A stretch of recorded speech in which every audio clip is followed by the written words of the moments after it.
এতিয়া মই অসমৰ মুখ্যমন্ত্ৰীক সুধিম যে অসমৰ মুখ্যমন্ত্ৰীৰ অকল মোৰ হাতত থকা এই মুহূৰ্তত বহুত কাগজ আছে, তেখেতৰ মাটি বাৰীৰ মোৰ ওচৰত কেইবাটাও ফাইল আছে, সববিলাকৰ মই মাটিৰ পট্টা পৰ্যন্ত সব উলিয়াই থৈছো, মানে জমাবন্দী কপি পৰ্যন্ত একদম ঠাক ঠাক হিচাপত উলিয়াই থোৱা আছে, মোৰ জমা আছে, মই সেইবিলাক সব কথা ক'ব নাযাওঁ। মাত্ৰ অসমৰ মানুহে চিনি পোৱা যিকেইটা বস্তু তেখেতৰ পৰিয়ালৰ, সেই বস্তুকেইটা কোনদিনা, মইতো এইটো 15 চনতে কৰিয়ে দিলো ৰাজহুৱা, এতিয়া তেখেতে মৰাৰ পাছত কৰিব নে কোনদিনা কৰিব, মই অকল এতিয়ালৈকে অসমৰ মানুহে জনা তেখেতৰ সম্পত্তিকেইটাৰ নামটো প্ৰথমতে গাই লৈছো। অসমৰ মুখ্যমন্ত্ৰীৰ পৰিয়ালৰ নামত থকা বাগান কাঞ্চনজুৰি চাহ বাগিচা, কাজিৰঙা, নগাঁও ডিষ্ট্ৰিক্ট পৰে, ৰাধাকৃষ্ণ চাহ বাগিচা আমাৰ সৰুপথাৰ, আৰু তিনচুকীয়াৰ চানমাৰী চাহ বাগিচা। মই বাকীবিলাকৰ কথা নকওঁ দেই, বাকীবিলাকৰ কথা মানে তেখেতে নামে বেনামে কিনাবিলাকৰ কথা এতিয়া কোৱা নাই, সেইবিলাকৰো পুৰা ডকুমেণ্টেশ্যন আমাৰ হাতত আছে, আমি কোৱা নাই। এতিয়া তিনচুকীয়াৰ চানমাৰী চাহ বাগিচা, সৰুপথাৰ গোলাঘাটৰ সৰুপথাৰ ৰাধাকৃষ্ণ চাহ বাগিচা, আৰু নগাঁৱৰ কাঞ্চনজুৰি চাহ বাগিচা। এই তিনিখন চাহ বাগিচা যেনেকৈ আমি অৰ্কিড পাৰ্কখন ৰাজহুৱা কৰি দিলো, কোনদিনা কৰিব দিয়া, এই প্ৰশ্নটোৰ উত্তৰ লাগে। নাম্বাৰ 1। নাম্বাৰ 2, তেখেতৰ সংবাদ মাধ্যম মিডিয়া হাউচ যিকেইটা আছে, মই এটা এটাকে গাই দিছো। নিউজ লাইভ নাম্বাৰ 1, তেখেতেই কৈছে যে আটাইতকৈ বেছি চলা চেনেল নিউজ লাইভ। নিয়মীয়া বাৰ্তা বাতৰি কাগজ এখন, ৰং চেনেল, আইনা নামৰ এখন আলোচনী, ইন্দ্ৰধনু, ৰামধেনু আৰু 12-18, এই 7টা সংবাদ মাধ্যম এইটো ৰাজহুৱা কৰি দিলে। নিউজ লাইফে অকল এতিয়া মালিকৰ কথাই দেখুৱাই থাকে, যিদিনা ৰাজহুৱা হৈ যাব তেতিয়াহ'লে সি নিৰপেক্ষ হৈ যাব। অসমৰ কাৰণে কিমান উপকাৰ হ'ব চাওক, এইটোতো বিৰাট ধুনীয়া উপকাৰী কাম এটা হৈ যাব। গতিকে মই অনুৰোধ কৰিছো যে এই 7টা সংবাদ মাধ্যম, নিউজ লাইভ, নিয়মীয়া বাৰ্তা, ৰং চেনেল, আইনা, ইন্দ্ৰধনু, ৰামধেনু আৰু 12-18, তাৰপিছত টাইমেট 8 নম্বৰটো টাইমেট, এইটো থাকি গৈছে। টাইমেটটো বহুত চলা চেনেল দেই, এইটো লাগে আমাক ৰাজহুৱা কৰি, এইটোও লাগে। তাৰমানে তেতিয়াহ'লে আৰু হিমন্ত বিশ্ব শৰ্মা 26ত আৰু হৰাটো কনফাৰ্ম হৈ গ'ল, আৰু এনেই হাৰিব। এতিয়াতো মানে চেনেলকেইটাই যদি তেখেতক ৰাতিপুৱা দিনলৈকে অনবৰতে দেখুৱাই নাথাকে, তেতিয়াহ'লেতো মৰিয়ে গ'ল। তো গতিকে এই 8টা চেনেল আৰু সংবাদ মাধ্যমৰ বাতৰি কাগজ, এই 8টা কেতিয়া ৰাজহুৱা কৰিব লাগে। 3 নম্বৰ, মুখ্যমন্ত্ৰী হোৱাৰ পাছত তেখেতৰ 5টা ডাঙৰ প্ৰপাৰ্টি হৈছে মুখ্যমন্ত্ৰী হোৱাৰ পাছত। তাৰ ভিতৰত আছে বন্দা ইণ্টাৰনেশ্যনেল, এখন ইণ্টাৰনেশ্যনেল স্কুল, অসমৰ চাগে বা উত্তৰ পূৰ্বাঞ্চলৰ চাগে প্ৰথম ইণ্টাৰনেশ্যনেল কোৰ্চ IB, প্ৰথম চাগে ইণ্টাৰনেশ্যনেল কোৰ্চ থকা স্কুলখনৰ নাম বন্দা ইণ্টাৰনেশ্যনেল। সেইখন কেতিয়া ৰাজহুৱা। বাণী গ্ৰীণ ৰিজৰ্ট, অসমৰ চাগে আটাইতকৈ দামী ৰিজৰ্ট, য'ত মানে এক ৰাতি থাকিবৰ কাৰণে 50,000 নে 60,000 টকা লাগে এক ৰাতি থাকিবৰ কাৰণে। কিনো পায় 50,000 মই নাজানো, কিন্তু এক ৰাতি থাকিবলৈ হ'লে 50,000 নে তাতকেও বেছিও আছে হপায়, আছে বস্তুখিনি। বাণী গ্ৰীণ ৰিজৰ্ট, এইটো CM হোৱাৰ পাছত কৰিছে। মেকডোনাল্ড ফ্ৰেঞ্চাইজি, মেকডোনাল্ডৰ এটা ফ্ৰেঞ্চাইজি কৰিছে, আপোনালোকে দেখিছে চাগে নিউজ লাইফৰ যে কাষতে মেকডোনাল্ড, মানে পৃথিৱীৰ আটাইতকৈ দামী যিটো আপোনাৰ খোৱাৰ যিটো চেইন, মানে খোৱা চেইন, সেই চেইনটোৰ ফ্ৰেঞ্চাইজি, ডাঙৰ ফ্ৰেঞ্চাইজি এটা কৰিছে। আপোনালোকে নিশ্চয় দেখিছে, মই দূৰৰ পৰা 2 দিন চাই গৈছো বাৰু, এতিয়ালৈকে সোমোৱা নাই, সোমাবলৈ ভয় লাগে, তো সেইটো এটা। তাৰ পাছত দাৰিগজিত বুলি, এই দাৰিগজিত 107 বিঘাৰ মাটি, 4টা। আৰু 5 নম্বৰটো হ'ল গল্ডেন থ্ৰেড অফ আছাম বুলি এটা ব্ৰেণ্ড বনাইছে তেখেতে প্ৰডাকশ্যনৰ, এই আমাৰ হেৰি সূতাৰ, কি ক'ব, মানে আমাৰ পাটৰ আৰু এৰী নেকি, দুইটাই আছে নেকি, golden thread of Assam. Golden thread মানে সূতাৰ গোল্ডেন থ্ৰেড অফ আছাম সোণালী সূতাৰ সোণালী সূতাৰ এটা ব্ৰেণ্ড বনাইছে এই চাৰিটাটো এই পাঁচটাটো পুৰা মুখ্যমন্ত্ৰী হোৱাৰ পাছত কৰা তাৰ পাছত তেখেতৰ আৰু ঢেৰ প্ৰপাৰ্টি আছে মই গোটেইখিনি গাই থাকিব খোজা নাই আৰু মাটিৰ হিচাপটো দি দিলেতো আপোনালোকো ফ্লেট হৈ যাব ধামকে পৰি যাব এতিয়া যিমান মই যদি এটা ফাইল কেইটা উলিয়াই দিওঁ তাৰপাছত তেখেতৰ বশিষ্ঠ ৰিয়েলটৰ্ছ বুলি এটা কোম্পানীত পুত্ৰৰ নামত শ্বেয়াৰ তাৰোপৰি তেখেতৰ পুত্ৰৰ 17টা কলিকতাৰ 17টা কোম্পানীৰ পুত্ৰৰ শ্বেয়াৰ 17টা কোম্পানী মই গোটেইবিলাক দি দিম দৰকাৰ হলে শ্বেয়াৰৰ গোটেই কাগজ পত্ৰই দি দিম মোৰ লগত পুৰা ডকুমেণ্টেশ্যন আছে আপোনালোকে যদি বিচাৰে কোনোবাই যদি চেলেঞ্জ কৰে মই দি দিম তাৰপাছত 17টা কোম্পানীৰ শ্বেয়াৰ পাছত বঙৰাত এটা ডাঙৰ কনষ্ট্ৰাকশ্যন চলি আছে তেখেতৰ 27 বিঘা মাটি নুমলী জলাহ বুলি এই এলেকাটোত বঙৰা জানে নহয় আপোনালোকে এই টিপু লাইটি নে কিবা এটা যে বনাই আছে যে এইটো তো বঙৰাত তেনেকুৱা কনষ্ট্ৰাকশ্যন এটা চলাই আছে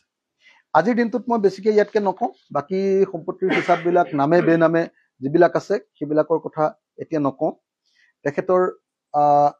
তেখেতৰ মাতৃ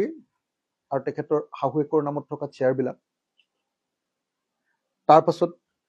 আপোনাৰ মাতৃ আৰু শাহুৱেকৰ নামত থকা শ্বেয়াৰবিলাক তাৰপাছত মই আপোনালোকক আৰু এটা কথা কৈ দিওঁ আৰু বহুত মানুহৰ নামত নামত আছে যেনেকৈ ধানুকা বুলি মানুহ এজনৰ নামত আছে ৰঞ্জিত ভট্টাচাৰ্য বুলি মানুহ এজনৰ নামত আছে ভাস্কৰ শৰ্মাৰ নামত আছে PA এজনৰ নামত ওলোৱা প্ৰপাৰ্টি আছে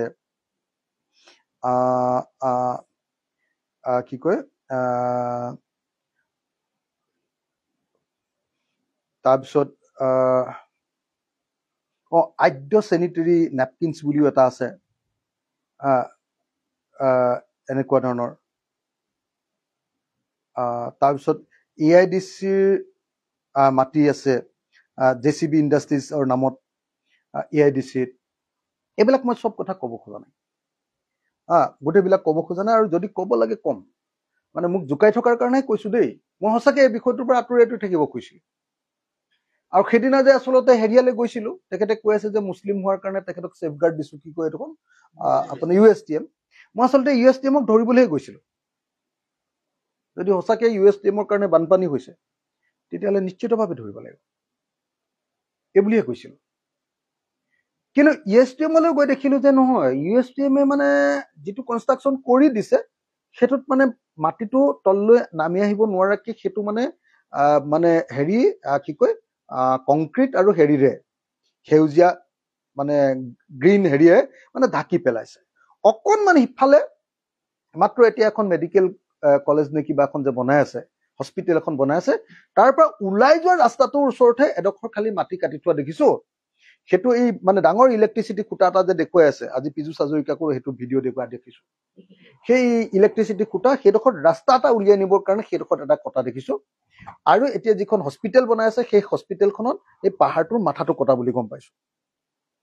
বাকীবিলাকৰ পৰা এই মুহূৰ্তত মানে যিটো তেখেতে দিব খুজিছে যে নহয় গোটেই গুৱাহাটীৰ ফ্লাডটো মানে এই ঠাইখিনি কি কয় USTMৰ পৰাহে হৈছে সেইটো নহয় মানে মিছা কথা কৈ লাভ নাই USTMৰ মালিকৰ চিনিও নাপাওঁ জানিও নাপাওঁ আৰু ধৰিম বুলিয়ে গৈছিলো কিয় বানপানী কৰিব বুলি কিয় কৰিব অসমৰ বানপানী কিন্তু তাৰ পাছত গৈ দেখিলো যে USTMৰ মাটিটোৰ কাষতে DPSৰ মাটি এটা আছে DPS সেই DPSৰ মাটিটোত কিন্তু পুৰা আৰ্ট কাটিং আছে পুৰা পাহাৰ কাটিং 7 তাৰিখৰ দিনা প্ৰথম দিনটোত যিদিনা কৈছিলে তেতিয়া কিন্তু মুখ্যমন্ত্ৰীয়ে DPSৰ নামো লৈছিলে আৰু USTMৰ নামো লৈছিলে 8 তাৰিখৰ দিনা দেখিলো যে CMৰ তাত DPSৰ মালিকে গৈ 11 লাখ টকাৰ এখন চেক দিছে CM ৰিলিফ ফাণ্ডৰ কাৰণে তাৰ পিছদিনাৰ পৰা DPSৰ নামটো নাহে তাৰপিছত যেতিয়া মই গৈ সোমালো যেতিয়া আপোনাৰ হেৰিয়ালে কি কয় এইখন USTMত সোমাওঁতে গম পালো যে USTMৰ আচলতে এই যিখন কি কয় আপোনাৰ মেডিকেল কলেজ বনাব খুজিছে সেই USTMৰ মেডিকেল কলেজখনক লৈহে CMৰ টেনচন কেলে তাৰ কাষতে থকা DPSৰ মাটি নে অন্য ক'বা মাটিত কোনোবা এটা ইয়াৰে মেডিকেল মানে কোনোবা এখন হেৰিয়াৰ লগত নাৰ্ছিং হোম মানে এনেকুৱা ধৰণৰ কিবা এটা চেইন এটাৰ লগত তাতে মানে এওঁলোকেও তাৰমানে এখন মেডিকেল কলেজ বনাবৰ কাৰণে প্লেন কৰিছে এই একেবাৰে সেই মেঘালয়ৰ মাটিতে সেইটোৰ কাৰণেহে তাৰমানে এইটো মানে USTMৰ মেডিকেল কলেজখনৰ ওপৰত এটেক কৰি আছে এই খবৰটো তেতিয়া ৰাজহুৱাকে তাতে অভিযোগ কৰিছে মানুহে যে এওঁতো ইয়াখন বনাবলৈ লৈছে আমুকৰ লগত লগ লাগি এইবিলাক যেতিয়া ক'বলৈ ল'লে তাৰ লোকেল মানুহে তেতিয়াহে গম পাইছো এইটো ব্যৱসায়িক সংঘাত এইটো মানে ফ্লাড আপোনাৰ জেহাদ নহয় এইটো বান জেহাদ নহয় এইটো হ'ল হিমন্ত বিশ্ব শৰ্মাৰ কোম্পানী তাৰমানে তেওঁলোকৰ পৰিয়ালৰ যিটো কোম্পানী আৰু USTMৰ কোম্পানীৰ মাজত এইটো মেডিকেল কলেজক লৈ হোৱা সংঘাতৰ পৰিণতি